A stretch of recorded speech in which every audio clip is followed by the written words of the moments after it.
ఒక రాజు అడవికి వెళ్ళాడట. అడవికి వెళ్ళినప్పుడు బ్రహ్మాండమైన చిలుక ఒకటి కనపడిందంట, ఇంత పెద్ద చిలుక. ఆ చిలుకను తీసుకొచ్చాడు. బ్రహ్మాండంగా దానికి బాదము, జీడిపప్పు, పిస్తాలు అన్ని తినిపించడం మొదలుపెట్టాడు. దానికి ఏముంది, హాయిగా కంఫర్టబుల్గా ఉంది లైఫ్. అడవిలో ఉంటే ఎగరాలి, పరిగెత్తాలి, దేన్నో పట్టుకోవాలి, తినాలి, ఎక్కడ జాంపండు ఉందో కనుక్కోవాలి, ఆ చెట్టు మీదకి ఎగరాలి, ఇవన్నీ. కానీ ఇక్కడ ఏం లేదు, మన దగ్గరికి అన్నీ వస్తాయి. ఒక వారం తర్వాత రాజు తన కిటికీ తెరిస్తే ఇది బ్రహ్మాండంగా ఎగురుతూ ఉంటుందేమో అనుకుంటే అది అక్కడే కూర్చున్నాడు.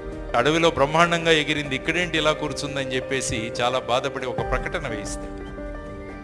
ఈ చిలుకను ఎవరైనా ఎగిరేటట్టు చేస్తే వాళ్ళకు బహుమతినిస్తాను అన్నారు.